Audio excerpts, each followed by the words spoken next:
നല്ലോണം പാടുന്നുണ്ടല്ലോ. ആ ഞാൻ കുറേശ്ശെ പാടും. അത് ശരി. ഞാൻ സ്കൂളിൽ പഠിക്കുമ്പോ പാടി സമ്മാനമൊക്കെ കിട്ടി. സ്കൂളിൽ പോയിട്ടുണ്ടോ താൻ? 9ാം ക്ലാസ് വരെ പോയി ചേച്ചി. ആഹാ.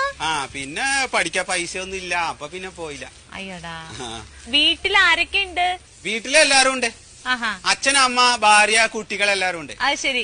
മക്കളൊക്കെ എന്ത് ചെയ്യാ? മക്കള് 2 കുട്ടികൾ പഠിക്കുക. മൂത്ത കുട്ടിയുടെ കല്യാണമാണ്. അയ്യോ, കല്യാണം കഴിക്കാറായ മോളുണ്ടോ നിങ്ങക്ക്? ഉണ്ട് ഉണ്ട്. കണ്ടാ പറയില്ല കേട്ടോ. അയ്യോ. അതെ, നേരത്തെ കല്യാണം കഴിച്ചു. ഞാൻ 19 വയസ്സിൽ കല്യാണം കഴിച്ചു. ആണോ? അന്ന് ഭാര്യക്ക് 14 വയസ്സ്. അയ്യോ, ചെറിയ കുട്ടിയായിരുന്നു. പ്രേമായിരുന്നു. എനിക്ക് തോന്നി. എന്താ പേര്? എന്റെ പേര് സത്യശീൽ റോയ്. സത്യൻ. സത്യൻ. ഇവിടെ പണ്ട് ഒരു വലിയ നടനുണ്ടായിരുന്നു, അദ്ദേഹത്തിന്റെ പേര് സത്യൻ. ഈ സത്യൻ പേരിൽ ഒരു